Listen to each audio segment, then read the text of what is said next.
Hello, everybody, and welcome to our 7 o'clock. Yep, 7 o'clock, actually, maybe a few seconds ahead of time. Broadcast for Flat Cap Fedora IRL presents. Today, like we told you on Tuesday, is going to be a little bit of a talk and discussion about what to do in regards to the high school graduations. And so let's begin. So we're streaming on Facebook, which is something new and something that we've done it with the GoPros. First one I did with a full setup, and so if there's a little bit of a mix-up, so things kind of just get stuck every so often, please bear with me. Last time we used YouTube. YouTube seemed to be a little bit more straightforward than Facebook, but Facebook is where most of you guys are at, and quite frankly, if this is where you guys are at, then I should broadcast where you guys are at. So let's see.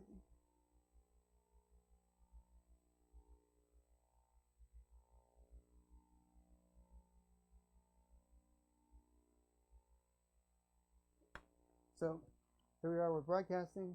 It's going good, and let's talk about our topic.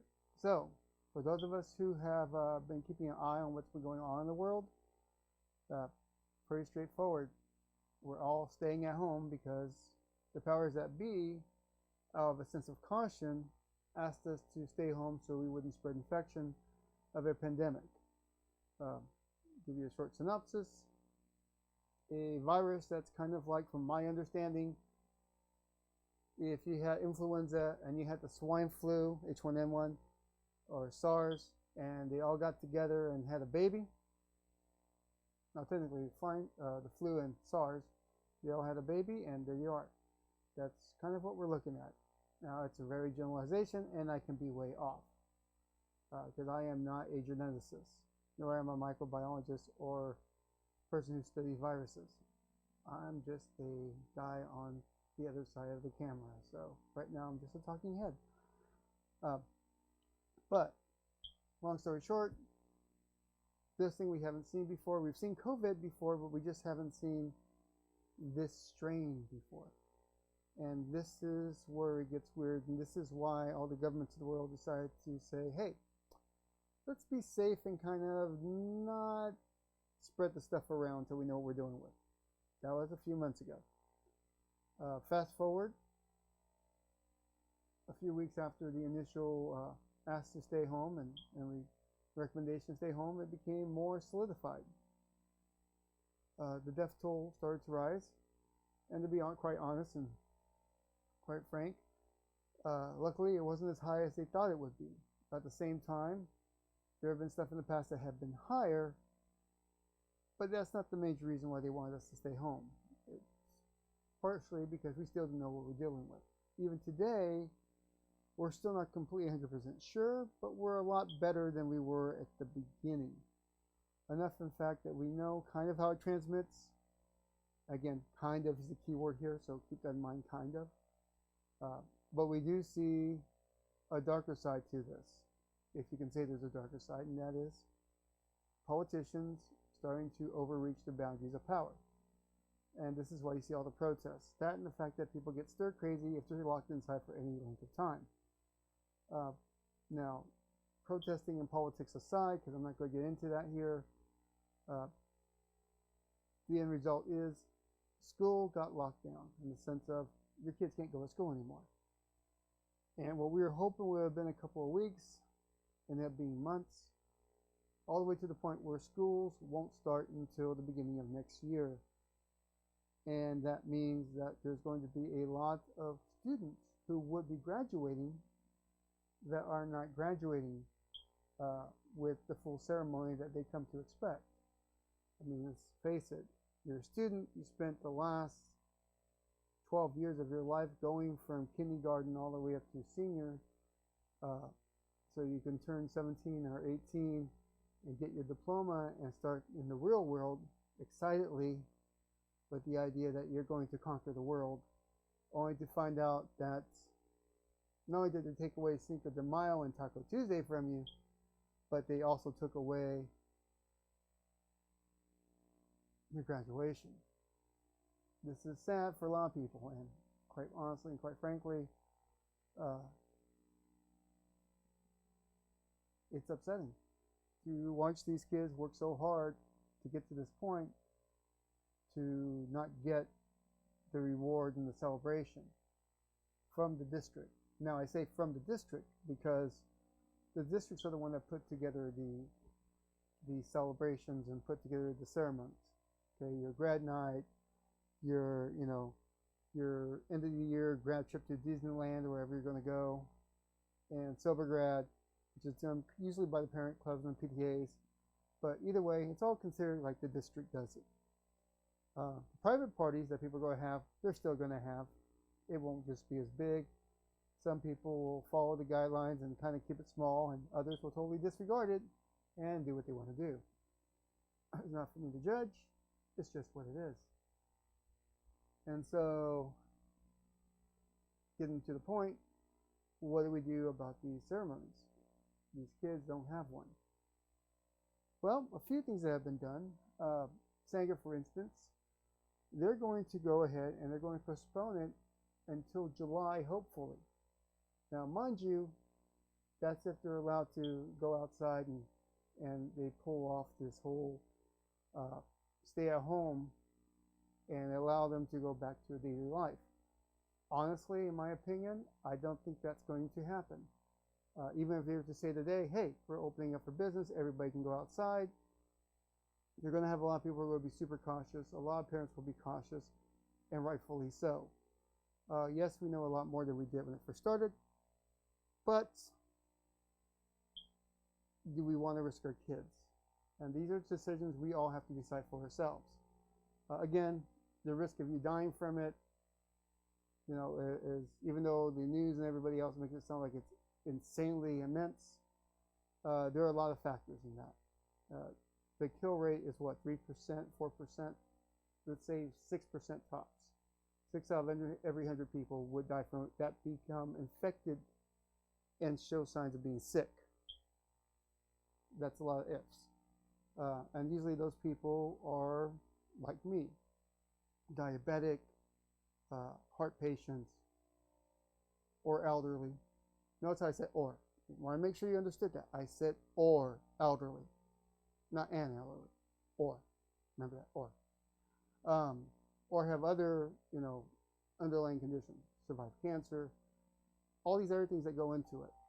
That's not to say that if you're healthy and you're, built like, Arnold Schwarzenegger in his prime, and you can run a 26K marathon, 26-mile marathon, that you should go out there and not wear a mask and just, don't care. The fact is there are young people who have got the disease that have died. That's why we don't know everything. These people shouldn't have died, and they still did. So there is some mutations and some stuff going on that we're still trying to figure out. But the same could be said about a lot of other diseases.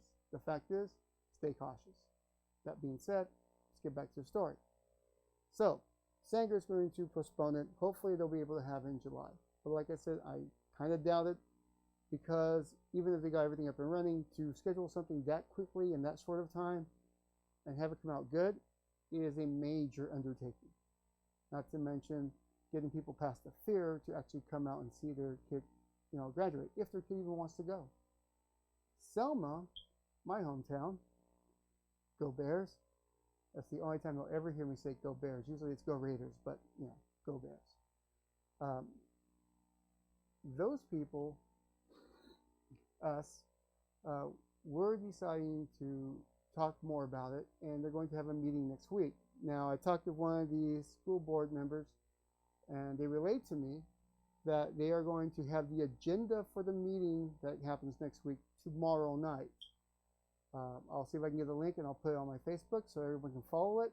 Hopefully you can all go in there and do some input or listen to what's going to be done and help out any way you can in both cities so that these kids can have some sort of graduation. Now, some places I heard are doing virtual graduations as a way to curtail the ambiguity of whether or not we'll be actually able to have a graduation.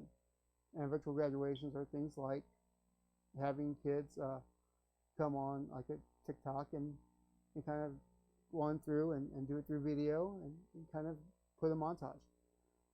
There'll be other people who are going to do like a Zoom. They've talked about doing a big Zoom meeting where you have 100 people and everyone's kind of looking in and saying, and these are all great ideas. Not any of these are bad ideas. It's a matter of time, expense, and more importantly, if it's technology based, the ability to make the technology work. That's always the hard part. Coming from my background, I can tell you that's always the hard part. Now, I got somebody. I really should put that closer. No, I'm not on KMJ.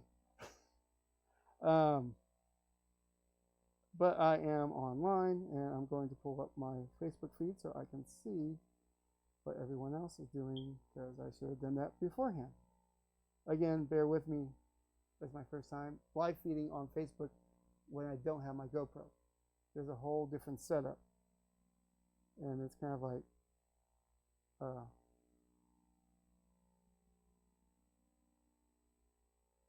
so getting back to that. So the question was I on KMJ? No, I'm not. Oddly, they would wonder why I'm beyond KMJ. I don't even know if they would let me on KMJ. But aside from that, I broadcast on my own. So I'm kind of like that kid in the back pew that asks us a question why. You don't want them to annoy you, but I'm still here anyway. Getting back to what I was talking about. So you have these ideas. And one of the things that I was hoping to do was to have some interviews for you, but we had a little bit of scheduling issues with some people. They were still at work. Other people we weren't able to get a hold of. And we also have some problems with the technology that we're still implementing in to do the calls and the video feed. It should work, but we've only done a few tests, and it comes out a little bit, what's the word I'm looking for? Jittery, and I don't like jitters. So I got to work out the jitters on it, because I like it to look as though you're watching something that's broadcast quality or cinematic or somehow looks like awesome, like me. No, just kidding. But so you got these ideas, and one of the things is the page that Martha Paz, P-A-Z, has opened up, and that page is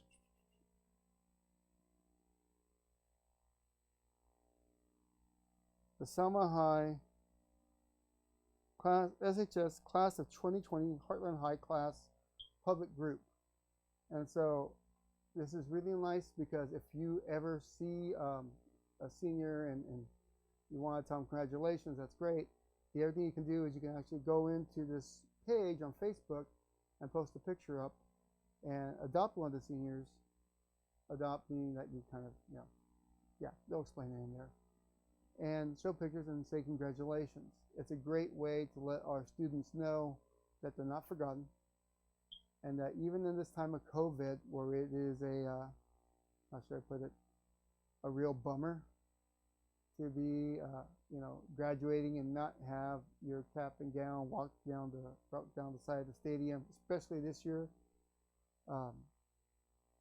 That's okay. We don't forget you.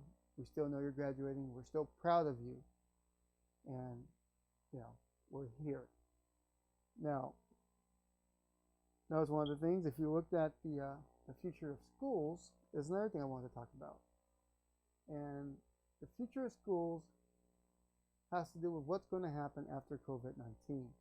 Now, honestly, your guess is as good as mine for a lot of this. My opinion would be that we're going to see an adoption of a lot more remote education. Portals, using Google Docs, using Blackboard, and a few other ones that are still out there as a way to get our students educated and still keeping a social distance. Because let's face it, I don't think social distancing is going away anytime soon. And our buildings have one of two choices, and that is, number one, we build bigger buildings, or number two, we make smaller classes, smaller classes. And so I don't think that our districts are going to be putting the money out to build a bigger building. Instead, reducing class sizes, spacing out the students, and utilizing technology to compensate for the enrollment numbers is probably what we're going to be using more of. That being said, for you parents out there, like myself, who still have kids in high school and grade school, it's going to be an interesting time. There will be some changes in dynamics, and to be honest, there's been a lot of things that have been silver linings in this whole COVID crisis.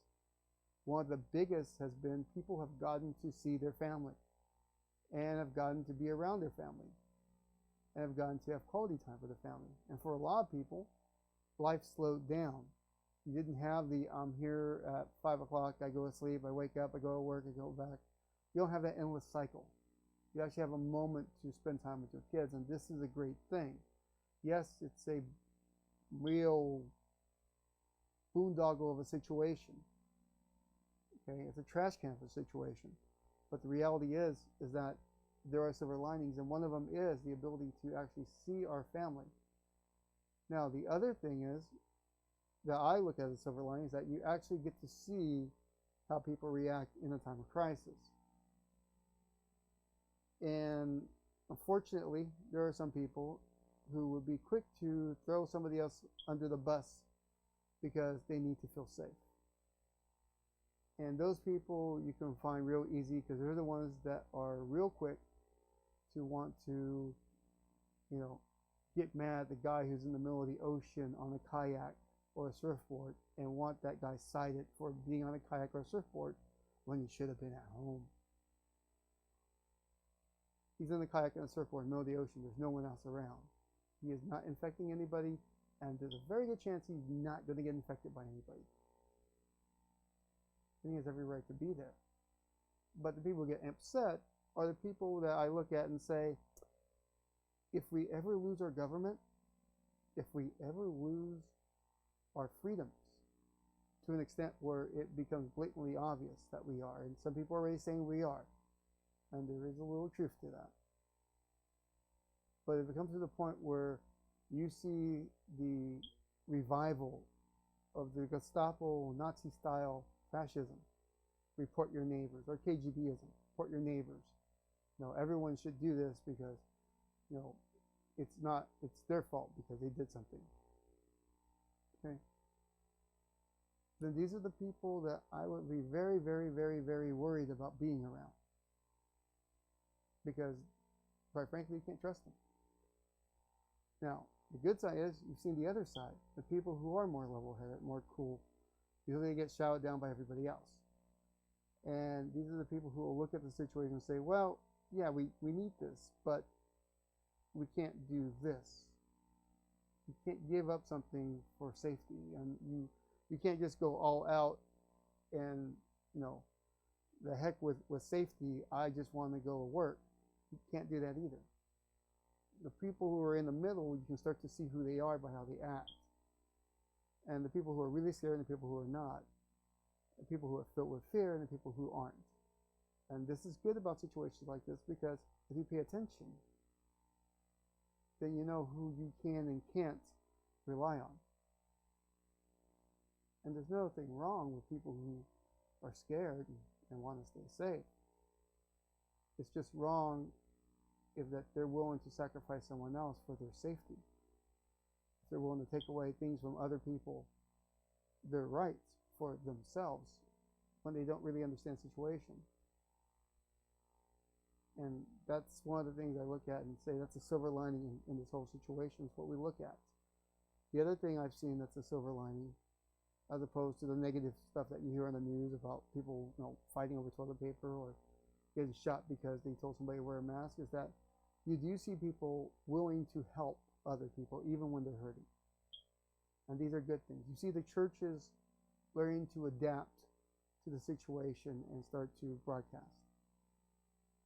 These are not political things. These are just people trying to survive and live. Fear can either pull you down, or fear can make you adapt and do better so you can get past it. And seeing people get past it is great, which is why it's important that we have a graduation for the kids. It may not be physical, it may be virtual, but whichever way it is, it's something we need to do because our children, I make sure my mic's on, because our children deserve it, and we deserve it. We've worked so hard to see them get to this point. You deserve that. And as for the future, it's not all bad. More space is better for the learning condition. A child can learn more when they're given a little more space, when they're given a little more attention. Being at home was not a bad thing. Yes, there's professors in Harvard saying, oh my God, the parents are teaching the kids. Well, they're worried because they're hearing something different maybe than what they would have heard in school. And some of that may be wrong information. Some of it may be accurate information. But the question is that school is there to reconcile that information. Just like Google was supposed to, and the internet, before it was bought out by social media, and we get ads every time we go outside. But that's the thing. Education is not, one way or the other thing. There's a lot of in between. There's a lot of things that are there, and having parents have more input into the education of their children is a great thing. By and large, yes, there are parents that everyone will look at and say, I wouldn't trust that person teaching anybody. But for every one of those, there are a lot of good parents who will actually compensate for that. And that one child will learn from their friends as well. We're social creatures. We're meant to be in contact with one another. We're not meant to be isolated, which again is why you see the protests, because people get tired of being isolated. Now, those are the things I wanted to talk about today. It's kind of a weird broadcast. Again, I want to talk about schools. I want to talk about Martha's page and give a shout out there and encourage everybody to go to that page. And in Sanger, if there isn't one yet, encourage one of the parents to go ahead and make one. Same thing with Parlier and with Fowler and Kingsburg and all these other towns, Wheatley. Yes, we can give them something. It may not be the traditional ceremony, but we can as a community do that and help them. And this is what's great, and I want to see us do that. Now, for those of you who know what I do for a living, I'm a photographer as well as a technician. And every year we do a few senior portraits. Now right now everything's kind of shut down, and it's kind of sad. And I know I've read a few things where some of the kids were hoping to have senior portraits a certain way, but they weren't able to. So what I'm going to do, and again I'm going to do, using proper precaution, because I am one of the, I don't want to get sick. At the same time, I'm not going to live in fear, which means I will go outside, but I'll have a mask on and gloves and a full hazmat suit, and everyone will have to be 20 feet away from me, but that's okay.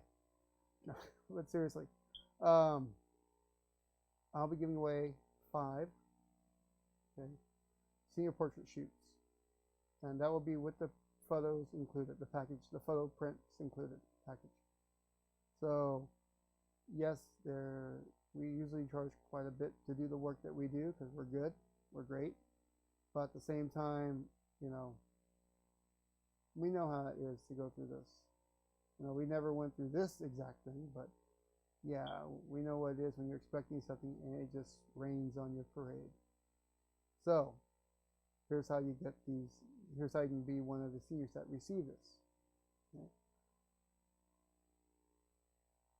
I'm going to pick 5 seniors, and these 5 are going to be the ones that respond to this broadcast first.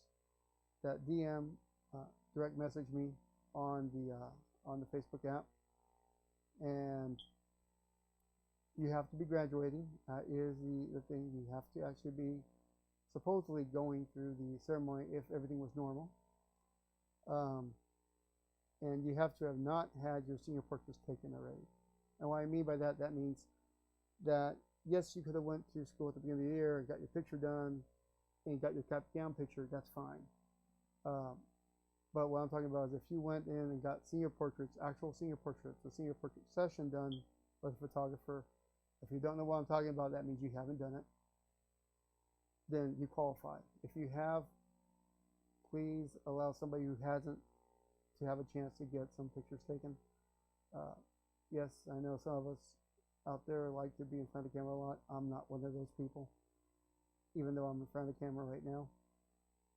But there are people out there who couldn't afford or couldn't have the opportunity or didn't have the opportunity to get their senior portraits taken because of COVID, because of scheduling conflicts, because of a lot of things. And it's not about the money. It's about if you haven't got it done yet, you know, I'm taking 5 students to do their pictures of, and that's going to be what we're going to do this year. And to top it off, we're going to do the portraits and we're going to get the pictures back ASAP because we do have the ability to do the prints pretty much, if we want to, right then and there. But of course, we'll do some editing and touch-ups on stuff and add some great graphics and stuff like that, make it look cool. And when I say about senior portraits, we're talking not just, you know, we show up and take a picture. We're talking senior portraits. Like a good case in point, we've done one with a young man that wanted to be in front of a convertible BMW by a lake. We went out there and we did that. So we're going to do 5 of our prestige packages, and hopefully people will hear this broadcast and, you know, write in and we can do this for them. Now, that being said, there is a deadline. So there's 48 hours from the end of this broadcast. If I don't see a full 5, whoever responded, well, there you go. If no one responded, then the offer is pulled away. I'm hoping people will see this, will respond to it. If they got past all the rambling on that I've done earlier, and understand this. We're all in this together. We will get past this. You know, there is nothing to fear but fear itself. Yes, people can die from this disease. People can die every day. And people do die every day. I've had people in my life die from falling off a ladder, changing a light bulb, to people who have been killed in car accidents, coming home from down south. I've seen friends die from cancer. I've seen friends, I've seen family members die from cancer. My own dad died from cancer. I've seen people survive it. Life is fast, and it's fleeting, it's quick. And you only get to go through it once. And so with that being said, you can either live in fear and keep yourself in a bubble wrap world where no one can hurt you because you don't allow anyone to. Or you can go with an open heart and open mind and open eyes, and you're going to get bruised up a bit. You'll get ran over a lot. But it's worth it, because you find things you won't find if you stay safe. The world is dangerous. It has never been safe. If you believe you can be safe, then you totally miss the point. Do not live in safety. Live dangerously. Live out there like this was the last day you had. Because it may very well be. But for those of you graduating, seize the day. There is no such thing as a bad day if you can look for the opportunities. You can always learn, you can always grow, and you can always fail, but you never truly fail till you give up. It's a journey. Life is a journey. Don't bubble wrap yourself and try to stay alive longer if all that's going to happen is that you just merely exist. Live life good.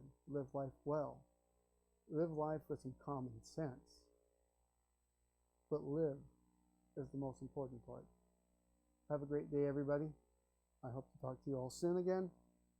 Tuesday's topic will be what's on the bottom: barbecue. Traeger versus propane versus charcoal. It's going to be a tough one, and I would really like to do a taste test competition. So any of you guys out there who think you can barbecue really good, and I said think you can barbecue really good, I challenge you. Primarily you get free food, but I challenge you anyway. So all of y'all have a great night. Talk to you soon. Take care.